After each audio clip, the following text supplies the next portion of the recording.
आज के इस राष्ट्रीय सेवा योजना के 7 दिवसीय विशेष शिविर के छठे दिन के दूसरे सत्र के मुख्य अतिथि या हम के रिसोर्स पर्सन के बतौर हमारे बीच मौजूद हैं श्रीमती दीक्षा उल्टा जी, दीक्षा शर्मा जी,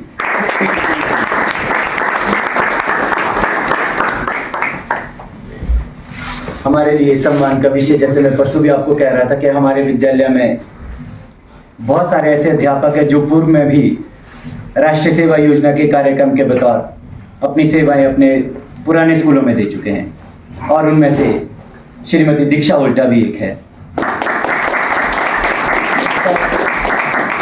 कोऑर्डिनेटर, जब भी मैं कभी दीक्षा मैम से किसी भी तरह की कोई इन्फॉर्मेशन मांगता था तो इनके पास अपनी इन्फॉर्मेशन हमेशा से तैयार रहती थी। और आज भी देखिए, जब आपको पहले कहता था कि अगर आपको सीखने की लगन है तो ज़रूरी नहीं है कि आप अपने बड़ों से ही सीखें। सीखना आपको अपने छोटों से भी चाहिए। जिससे भी आपको ज्ञान मिलता है आपको उनसे वो ज्ञान लेना चाहिए। अभी भी जब कभी, क्योंकि हमको भी कंप्यूटर में इतनी ज़्यादा महारत हासिल नहीं है, कभी कोई छोटी सी बात होती है तो दीक्षा मैम को तुरंत कॉल हो जाता, दीक्षा मैम यार ये वाला काम आप कर दो जरा, ये यहाँ से नहीं हो रहा। तुरंत ये पहुँच करके 1 मिनट के अंदर उस काम को कंप्लीट करके हमको दे देते हैं। तो हमने इनसे यहाँ पर भी सीखा है और जब ये पुराने अपने स्कूल में थे वहाँ पर भी जब इनके जो इन्फॉर्मेशन हम इनसे लेते तो बेस्ट तरीके से, जिस तरीके से हम इनसे इन्फॉर्मेशन मांगते थे वो हर तरह की इन्फॉर्मेशन ये हमको वहाँ से मुहैया करवाते थे। तो मुझे भी ऐसा लग रहा था कि भी जिस तरह से इन्होंने राष्ट्रीय सेवा योजना इकाई को वहाँ पर समोली में चलाया था तो वो अनुभव भी ये यहाँ पर हमारे बीच साझा करे ताकि हम भी इनसे कुछ और नया सीख सके। और दीक्षा मैम की बात करें तो दीक्षा मैम का टैलेंट तो हमने कुछ समय पहले बाल मेले में भी देखा था। वैसे तो मैम थोड़े चुप चुप से रहते थे, परंतु जब मैं बाल मेले में देख रहा था इनकी क्रिएटिविटी तो शायद मुझे लगता कि 1 या 2 दिन मिले शायद आप लोगों को, और 2 दिन में ही इन्होंने छोटे बच्चों को इतने बेस्ट तरीके से तैयार किया। मुझे लग रहा था कि शायद कम से कम 10-15 दिन से ये तैयारियां चल रही थी, पर वो सिर्फ 2 या 3 दिन का 1 या आधे दिन में ही वो उन्होंने कंप्लीट करके दे दिया था। तो जिस संस्थान में ऐसे अध्यापक मौजूद होते हैं वो सचमुच में ही आदर्श विद्यालय होता है।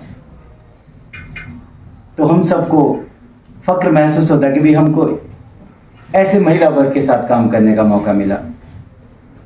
जैसे हम कल भी आपको समझा रहे थे कि आप लोगों को बेटा सबसे जो इम्पोर्टेंट बात होती है वो होता है कि आपने महिलाओं के साथ किस तरह से रहना है, लड़कियों के साथ किस तरह से आपका बिहेव होना चाहिए। वो मैटर करता है, वो दिखता कहाँ पर है, ऐसी जगहों पर दिखता है। आपने कल देखा होगा अधिकतर महिला वर्ग हमारे बीच यहाँ पर रात को 11 बजे तक भी डांस कर रहे थे, तो किसी कारण से ही होंगे, है ना जी। क्योंकि मैं पहले भी आपको इस दिन भाषण में भी कह रहा था कि शायद ही, वैसे तो बहुत कम स्कूलों में कैंप इस तरह से आयोजित किए जाते हैं, परंतु जहाँ आयोजित किए जाते हैं वहाँ पर सिर्फ कार्यक्रम अधिकारी के ऊपर ही थोपा जाता है कि ये कैंप आपको चलाना, जैसे मर्जी चलाना, रात को रहो दिन को रहो, किसी का कोई सहयोग नहीं रहता है। परंतु मैं तो पिछले 4-5 साल से हमेशा देख रहा हूँ जितने भी मेरे कैंप होते, अगर मैं 2 दिन किसी को बुलाऊँ तो 2 दिन भी वो आ जाते हैं। और सारे कैंप में शायद जो महिला वर्ग है उनका कंट्रीब्यूशन मेरे साथ बहुत ही ज़्यादा रहा है। तो इसलिए बेटा आपको भी ज़िंदगी में शालीन बनना है। आप सभ्य हैं, अच्छे हैं, इस बात का पता तभी चलता है कि अगर आपके साथ लड़कियों का व्यवहार या फिर महिलाओं का व्यवहार आपके साथ अच्छा हो। तो आप लोगों ने भी ज़िंदगी में यही चीज़ों की कोशिश करना है कि आप ऐसे शालीन बने और ऐसे सभ्य बने। और जैसे सीखने के लिए मैं कह रहा था, आपको अपने छोटे से अपने बड़े से सब कुछ से सीखना चाहिए। अब जैसे कैंप के दौरान में मैंने जब देखा यहाँ पर तो बच्चे इतने महारत हासिल है इनको कंप्यूटर में या फिर मोबाइल में। हमको तो थोड़ी बहुत ही चीज़ें पता है, तो कभी दीक्षांत से मैं पूछते यार दीक्षांत ये कैसे करना है, तो 2 मिनट में हमको बता देते कि सर ऐसे सर्च करके ये चीज़ें आप करो। और शिवम इतनी महारत हासिल है आप लोगों की इन चीज़ों में, तो मुझे तो अभी भी सीखने में किसी तरह की कोई हिचकिचाहट होती ही नहीं है।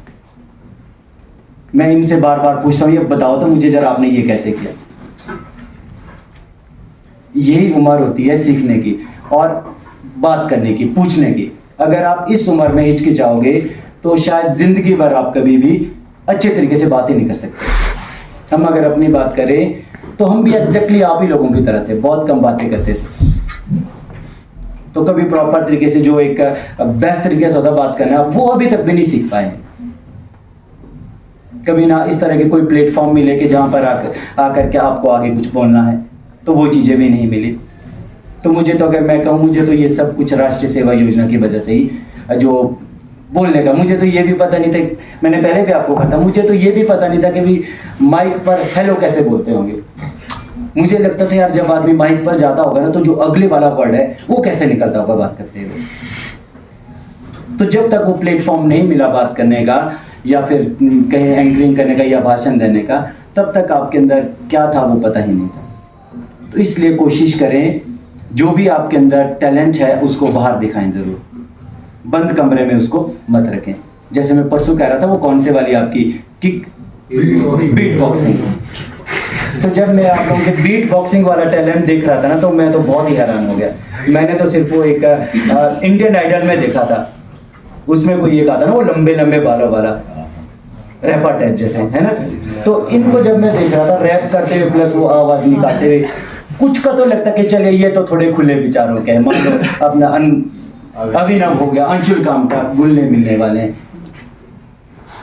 अर्पित को तो मैंने कभी बात करते हुए नहीं सुना, और जब मैं यहाँ पर अर्पित को देख रहा था तरीका ही अलग है ना। तो इनको बेटा यहाँ पे नहीं रखना। जो आपको टैलेंट है ना, छोटी छोटी जब आपको टाइम मिलता है, जब कोई फंक्शन स्कूल में होते हैं, तो वहाँ पर आप जरूर सामने आने की कोशिश करें कि मुझे ये आता है। मैं आज देख रहा था एक बच्चा इतना बेस्ट सुंदर गिटार बजा रहा था, मैंने वहाँ से आवाज़ सुनी तो मैंने उसको कहा कि बेटा खिड़की के पास आकर के सुना जरा किस तरह से।